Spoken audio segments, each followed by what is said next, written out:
Good morning. My name is Lisa Kuhn. I'm the community pastor here at Crossroads, Oxford, and today I'm going to talk about what pirates taught me about compassion. When I was in high school, I was involved in an organization called Young Life. In fact, it told me the first time, really, about how I can have a relationship with God, that He can be my friend. And it changed the directory of my life. So much so that in college I started to get more involved, become a leader.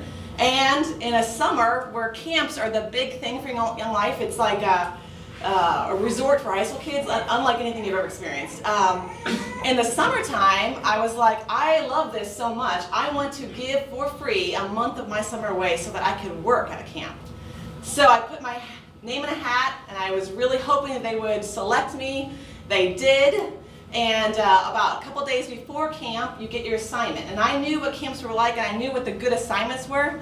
And I was really hoping for a ropes course. I mean, how cool would that be to be able to know how to belay somebody, to run a ropes course for a summer? I had big dreams. And all of a sudden, 3 days before I went for summer staff, I found out I got ropes course. I was so excited. I mean, I can get excited if you know me well. I got beyond excited. Like, I was so eager to get there, to learn. I had dreams of being like everyone's friend. I was going to connect with God at a whole new level. I was probably going to meet my husband because it was going to be so cool there. Like, it was amazing how excited I was. So I get there, and I know nothing about ropes course, by the way. I have no knowledge whatsoever. So when we get there, the first thing they do is to train us. They say, okay, we have to teach you everything. You have 3 days to learn it all. So we get to train. I am obviously very eager and excited. And we get to the last day, and they're like, okay, we have to learn rescue maneuvers. Now, there are times in the ropes course where people really shouldn't fall. But if they do, there needs to be some rescue maneuvers to get them down safely.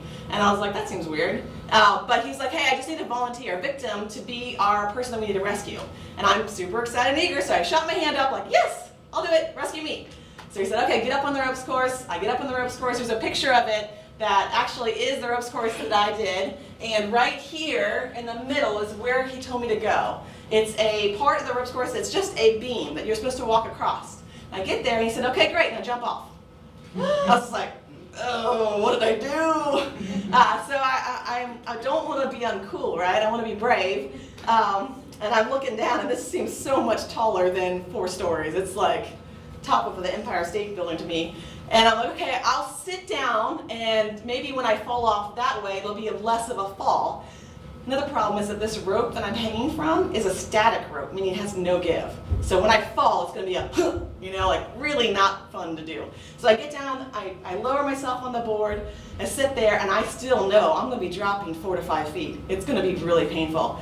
So I think, and I didn't tell my instructor this, I said, in my mind, I'm going to lower myself down, hand over hand, and that way it won't hit so hard. Some of you know that there's a problem right there. I'm not Mish. And I'm much less Mish when I was in high school, or in college, sorry.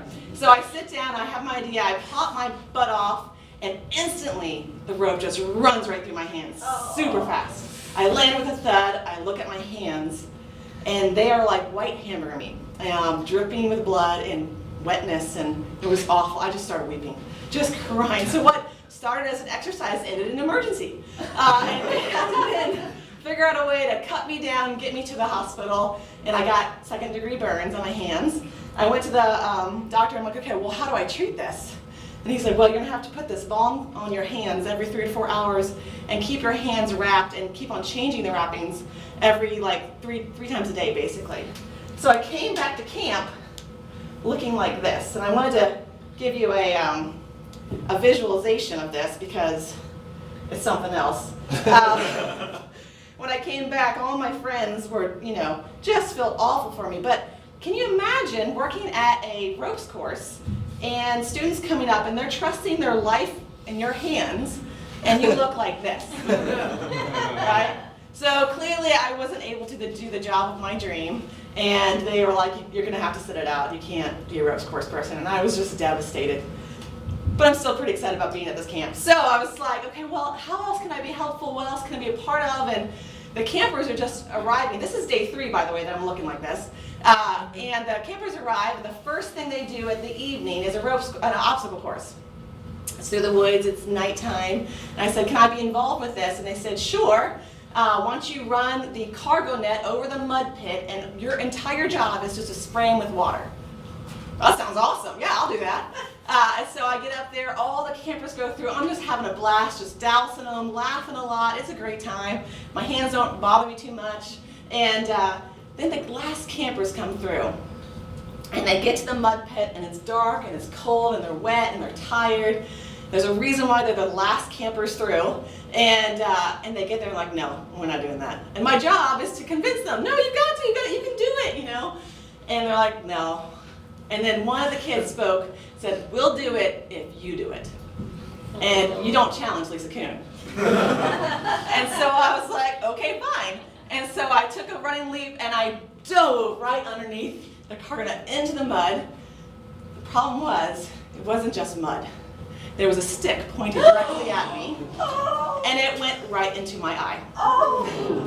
Instantly my eye swelled up and shut down, and I was just crying, and I get through the mud. I look like, what the heck happened to her? They take me to the hospital again, and yes, they did know my name. And the doctor's like, what is happening to you? And I'm like, I don't know. And I leave with the treatment of eye drops in my eye every 3 or 4 hours. And I have to wear this for the next 2 weeks. I'm going to show you. So you can see, this is how I came back to camp. Yeah. I'm wearing 2 gauzed hands and a pirate thing on my eye. It wasn't my dream of camp. I thought I was going to make all these friends, have all these, no one wants to talk to this person. You just feel bad. I thought I was going to meet my future husband. Yeah, that's long gone. And I was just depressed. And this is day 4 now. You know, there's a whole month to go. And the last day we go through the campers. I'm getting made fun of all the time. I'm Pirate Mickey Mouse. Like I heard it all. And by the 7th day, the campers leave, and we have the day off. All the summer staff people have the day off.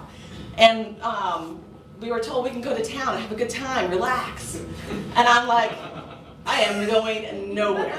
I'm going to get in my bed. I'm going to stay in my bed for the next 24 hours while you guys go have fun. I was really having a pity party. I just wanted to go home. And I sat in my bed, and all of a sudden I hear a knock on the door, and all of a sudden it opens, and there's just a bunch of noise in my room. And I look around, I turn over, and it's 25 summer staff people, all wearing eye patches and bandages. It was so powerful to me. I can't tell you how much that moment touched me, because it wasn't that they just felt bad for me and they said, oh, stinks to be you. Sorry about your month. They got in there with me, and they helped make what was really uncomfortable in my life a little bit more comfortable. And that really changed a lot for me. It impacted me, and it rippled in my life to today. It's one of the more powerful stories that I think back on of how to have compassion for wounded people around me. And if there was a theme in my life this year, it's wounds. And it's not just in my life, it's in my friend's life, in my family's life. This year I lost my mom, I lost my boss, I have friends that lost their children, I have friends that lost their brothers and sisters, stepfathers. It has been a theme this year of wounds. And it is not easy. It's not easy to walk around this way and just walk around kind of limping through life a little bit. And so I've thought a lot about how can I help and be of help to people around me that are hurting, and what have I learned about how people have helped me this year. So the big story that kind of came to mind in the Bible is this story about a paralyzed man, actually. And I'm pretty sure we've probably all heard this story. It's covered 3 times in the Gospels, Matthew, Mark, and Luke. John's like, they got it covered. I'm not going to cover this one. And so I'm going to paraphrase this one because I feel like we've all heard it. So I'm going to tell it kind of a different way. Jesus came into Capernaum, his hometown. He came in, and wherever he goes, there's a huge crowd that collects. They all want to hear what he's going to say because it's so radical. And they believe and have heard that he heals. That powerful things happen when he starts talking and moving in towns. And so crowds gathered around this house. Meanwhile, there was a man who was paralyzed. Paralyzed men in that area, at that time period, usually begged. They had a mat, usually they always sat on, and they were carried to and from towns to just be around people. There was not a lot of prosperity available to him, but clearly he had friends. people that knew him and wouldn't allow him just to sit there every day. And they heard that Jesus came into town. And so they decided they're going to get their friend to the feet of Jesus. And so they picked up their mat. It says 4 of them picked it up. And so that means there's more than 4. More than 4 friends were with him. Picked him up and brought him to this place where Jesus was talking. But there was no room. It was so crowded, you couldn't even get in the doorway. You couldn't even see Jesus. And so they could have easily just given up right then and said, it's just too hard. I'm sorry, maybe next time he comes into town. But instead, they're like, no, we are getting you to Jesus because there's something going to be happening now, today. And so they climbed the roof with a paralyzed man. I don't know how they achieved that, honestly, but I imagine it's very difficult. They get to the top of the roof, and then they dug through the roof to make an opening, and they lowered their friend in. And when Jesus saw the friend's faith, he decided to heal that man's sins. And the people in the room were like, what? How can you heal people's sins? Only God can do this. This is blasphemy. And he said, just so that you can believe that I have the power to do that, go ahead, pick up your mat and walk. Walk. And that man, that paralyzed man, picked up his mat and walked out of the room. When I think about that story, there's a couple things that come to mind. One is that we can relate to the paralyzed man. No, I don't think anybody in this room is paralyzed, but I do believe we have wounds. We have wounds that are sometimes visible, sometimes not visible.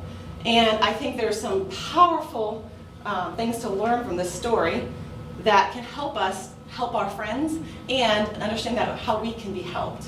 And I learned this through my experience this year. I learned it through the experience of being a pirate for a while. And I learned it from this Bible story. One is that they were friends. These people didn't just pass by the paralytic every day. They knew him. They knew his story. And they loved him enough to do something. My friends didn't know me for very long, but they loved me enough to do something in my life. And this year is this no different. They have walked alongside me and loved me. They're my friends first, not a project. And I think so often we can kind of flip that of like, I'll do this, I'll help them because that's the right thing to do, you know. And I think it's really important to remember that they are your friends first. If they're not your friends, make them your friends. I would say that. Go have fun with them, you know, like get to know their story. Second, is that they went to where the wounded is. So the friends in the paralytic story, they went to where he was on his mat. They picked up his mat. For my friends, they went into the room with me where I was sitting, where I was totally depressed. I have friends that have been wounded and this year, and I just know where those pain points are, and I've gone to be with them. I've sat with them in their pain. Now, the second thing is really important, and this is where I think we make some mistakes, is that our job is not to fix it. Very rarely can we fix wounds. Those are usually unchangeable. No one can bring my mom back. No one could bring my boss back. It's not fixable.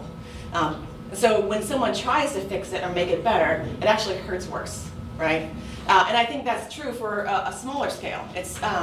It's difficult when you have a pain in your life and someone thinks that they have the wisdom to bring you out of it. That this sentence that they might say to you will make you feel better all of a sudden. It's much better to try to get them to see Jesus and hear Jesus in some way in their life. And so the best ways to do that in my life is just to offer a different perspective sometimes. Or get them to places where you know they're going to hear Jesus. This place is great. Bringing them to a church to hear about a story that maybe they didn't know how to apply to their life. Talk to them about it. The fourth thing is that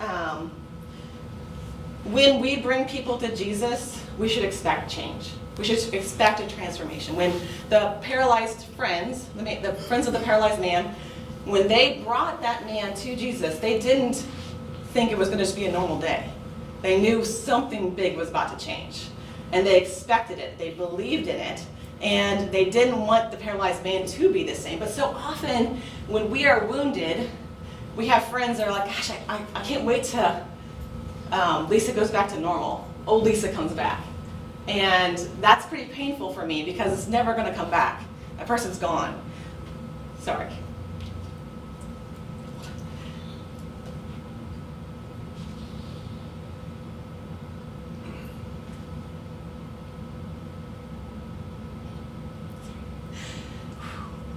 So what's a joke? Okay, see, that helps me. Okay. I'll bring you a pirate patch for you. I just got an offer that she's going to wear a pirate patch for the rest of this time. Perfect. I can look at you the whole time. And I think so often when we have friends that are wounded, we think that wound will be gone. But there's always that scar, you know, like there's always going to be that wound still there. And so I think, thank you, that the best thing to think is that they're going to be changed. They're going to be a totally new person, and that it's a good thing. There's a good that comes out of that wound. And to not say, to not expect that. When we bring people to Jesus, to expect transformation and change. Another thing is I will say is that you should expect it into the person that is wounded, but you should expect it in yourself too. Those paralyzed men that came and brought their friend in front of Jesus, Jesus acted because of their faith. He said that aloud to the whole room. I'm going to heal his sins, forgive his sins, because of your faith. And so I can't imagine it being in the Bible if it didn't ripple, that the room was changed. Just witnessing it. And I will tell you, my summer staff story of being a pirate and wounds the entire month, I'm confident people are telling about that. That was legendary. Like there's probably people at camp who are like, there was this one camper that in the first 4 days, she looked like this, you know. So I'd expect there to be a ripple of change in both the person and in yourself. So if you're hearing me talk and you're like, gosh, that's me. I have that wound. I'm that person that I haven't healed that way. Or maybe there's a person in your mind that kind of popped up and you know that person's hurting. I would suggest to do 3 things. 1, be their friend.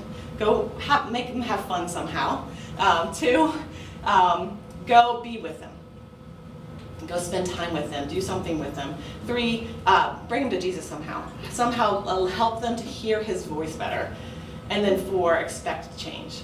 Thanks, guys.